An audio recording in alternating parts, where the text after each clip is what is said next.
Hello, welcome to The Truths. Kim Kardashian has changed her hair from yellow blonde to platinum blonde, but it's the 50th anniversary of the Selma Civil Rights Marches, so perhaps we shouldn't be talking about the colour of Kim Kardashian's hair, but the colour of her husband.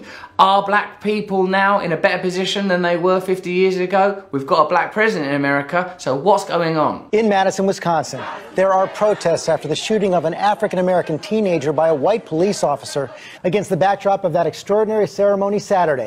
President Obama leading 40,000 people in Selma, Alabama, 50 years after that bloody confrontation on the Edmund Pettus Bridge. What value does a ceremonial march have, even if led by nominally the most powerful man in the world, the black president of the United States, Barack Obama, while simultaneously another 19-year-old unarmed African-American teenager is shot by a white police officer? We just need to open our eyes and our ears and our hearts to know that this nation's racial history still casts its long shadow upon us. Well, Barack Obama, isn't it confusing? Because he seems like such a nice, lovely man. He's president of the United States of America. He's black, and yet racism seems to be a prevalent and divisive issue. Doesn't that kind of tell you that the President of the United States doesn't have sufficient power to change things? So where is that power? If the President of the United States can't change things, if the President of the United States can't defend or protect his own citizens, where is the power that you would think would be in the office of presidency and in the form of government? Where does that power actually reside? All this in a week where the Justice Department revealed a pattern of racist practices in Ferguson, Missouri, which found a pattern of racial bias in Ferguson policing. The report revealed the department's routine practices of racial bias against black residents. Routine practices of racial... Like routine, if you think about what that means an unthinking.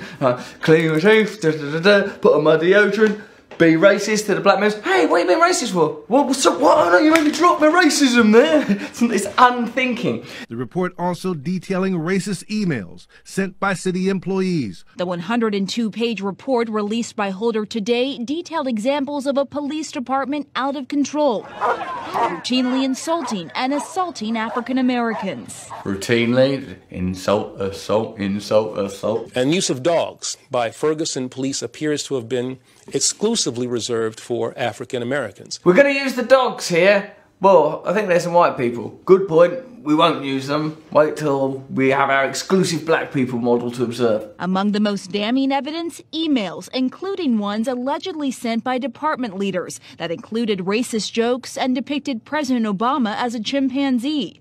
In one email forwarded by officials, a picture of bare-chested African women dancing was captioned, "Michelle Obama's high school reunion." Evidence of an attitude that is connected to the routine racism, insults and assaults and use of dogs. If you look at Niall Fort's piece in The Guardian, he makes some really interesting points about how the racism in America is not just about police brutality, but an all-pervasive racism that just finds its most expressive and obvious form in police brutality. It's everywhere, but you don't notice it until it becomes vivid and pronounced in the form of brutality. He says that the report demonstrates that America itself is fundamentally racist and anti-black.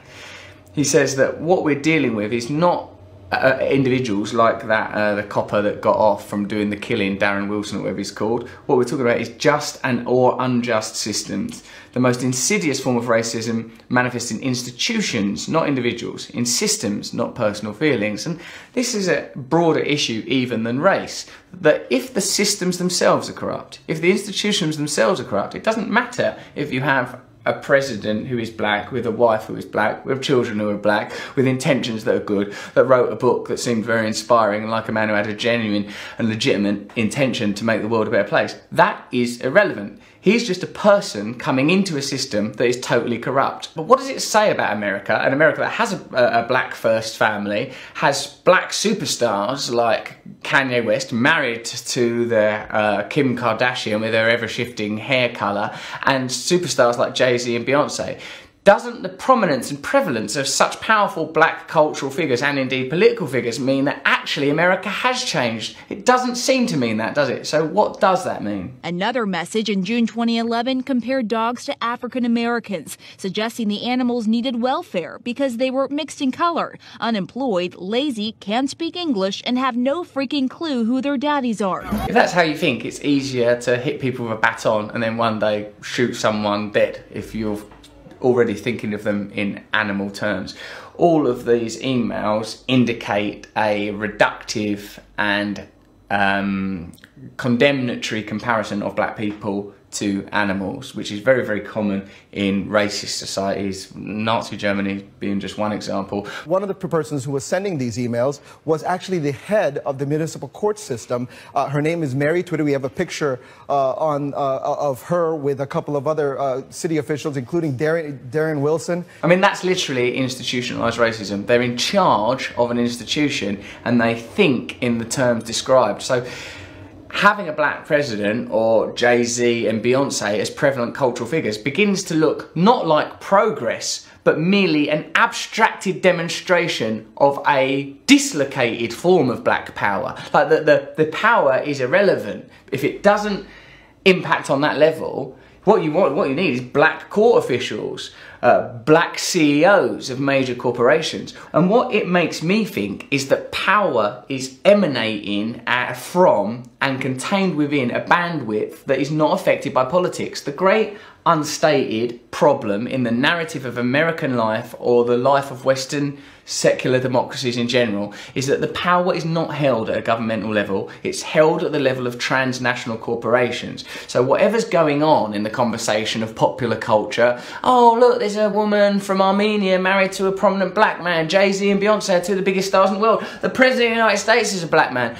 All of that is irrelevant. It isn't progress, it's just a symbol, and in fact, if anything, represents a deterioration of the power of politics, because you can have a black president who can't make any impact. You would think, wouldn't you, that Barack Obama, President of the United States, could overnight go, this stops, this Ferguson thing, this stops. We're scrapping the entire police force, we're replacing it with a completely new, ideologically led institution that's going to treat people fairly and justly based on the constitution that we already have that says all men are created equal. So what it shows us is that Barack Obama being black and being president isn't a demonstration of progress, but a demonstration that politics itself has no power. That politics itself is simply an institution that enacts power for the truly powerful transnational corporations. That the police are not,